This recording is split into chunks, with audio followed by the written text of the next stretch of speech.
Give me more money. Welcome to WebyTube. Let's get this show down the road. Now, at one point, you're going to ask your boss for a raise.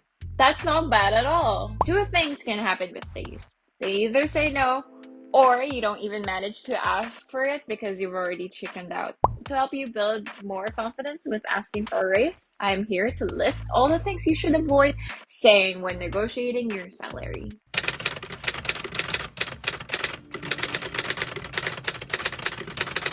No matter how much you rehearse on negotiation with your salary, there's always a small percentage of chance that you'll make a mistake and blow it all up. So, in order for it not to blow up in your face, jot these down. When it comes to negotiating your salary, there are a few things that you should never say. If you're too direct, they might think that there's arrogance or a touch of being ungrateful of what they're giving you. And if you're too vague, on the other hand, they might assume that you're not sure of what you want, and they'll deny you off it right away. Honestly, it'll confuse me on what to say at that point. Can't be too vague, can't be too direct. You just have to say the right thing. With this list, you can be negotiating your salary with your boss, a rival competitor, or at the beginning of your job interview. It can apply to any of those situations. So, 1. Never tell them how much you're currently making. This is definitely one of the most common questions that you'll be asked. This start of line of questioning is dangerous and tricky because it can set a pace of the conversation without having the conversation build up naturally. So don't say any kind of figure if you panic trying to avoid the question, right? Besides, that'll be just lying. We don't lie when it comes to the money. The money! Letting them know your salary will only just give them an idea to classify you at a certain salary range and make it difficult for you to negotiate further once they've arrived at that decision. Anyway, not telling them will give you a chance to further your case in checking the willingness of them to pay you a higher salary. Number 2 is the salary that you would like to be making right now. So making this clear will only give them a chance to give you a range of which your salary offer will be included. Your recruiter or employee, whichever you may go, now knows about your dream salary, and making you work around it or for it would prevent you from asking more. So keep this in mind, y'all. Number 3 is saying sorry. Do not, by any all means, say sorry. I know it's hard. Trust me, I know. I apologize 90% of the time, even when I'm just making a small mistake. It gives them a sign when you apologize during a negotiation that you're willing to back down. And we are not doing that. We can't back down. We know our worth, how hard we work, and the 100% we're doing at our job. So, do not apologize because you deserve this. So also, saying this will give them a leeway to actually give you what you less deserve and begin to cut your pay. We're not doing that. So keep that in mind, y'all. Number 4 is saying negative words. While no is already a full answer, when it comes to negotiating, it is seen as a negative word and can be seen to those who spoke it that you are demanding. This, of course, causes conflicts. To prevent this, we can start by saying, can we try this? How about this? Right? We can do that. So it prevents cutting each other off and, less conflict. Number 5 is saying yes too soon. Your recruiter or your employer might just give you a job offer that you weren't offering. Now, this can make your life difficult, especially if it's out of range for you. So saying yes too soon might put you in hot waters. If the offer can be better than expected, then vocalize it. No one should be shy when it comes to negotiating salaries.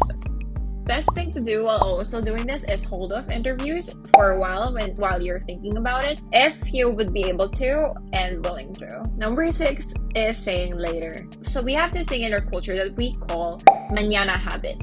It's a way of saying that you'll put it off until later. It's not much of a good habit, as it is seen as a negative, especially when you put off work. It's not much of a good work practice either. Keeping work done at a later date gives the wrong impression to your employer or supervisor. If the recruiter sees how lazy you are, they might not offer you the job, and that sucks. So you should definitely cross this off if you have a habit of doing this.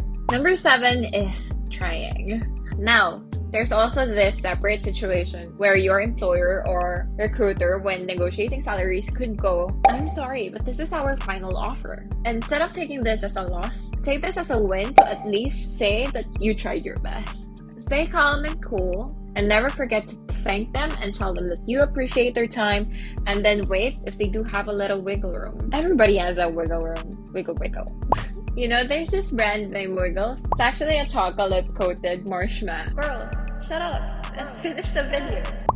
Okay, not the time. Right, anyway, if they do not, then see more that does offer a salary you truly deserve. There's absolutely nothing wrong with that. Number 8 is wanting more. If you're negotiating salary, then don't ask for more vacations. Have a positive and effective plan, and this create aura around you in order to attack the root in between. A lot of HR reps would take your attitude of wanting more and decide that you're not here for growth. That can be detrimental to you. Focus on growth can put you in a scenario and put it in her horse where they are just sending it to get cleared first. One eternity later. Lastly, number 9 is negotiating. Now, negotiation is an art form. It's talking to someone and having a conversation. It is meant as a way to leave an impression towards those who you're talking to. So, have a smile on your face and make sure they don't ever forget you. I'm ready. Alrighty, check out our merch too by going to teaandsugar.com. If you want to read more different stuff like these, go to webymoney.com. Oh, and let us know what you think about this video by commenting down below. More information is in the description box.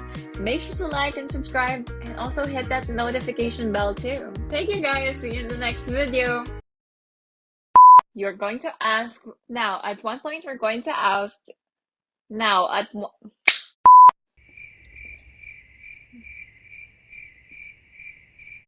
and checking and further.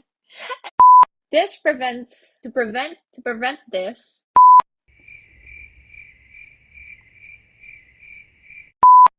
Good luck. Arrivederci.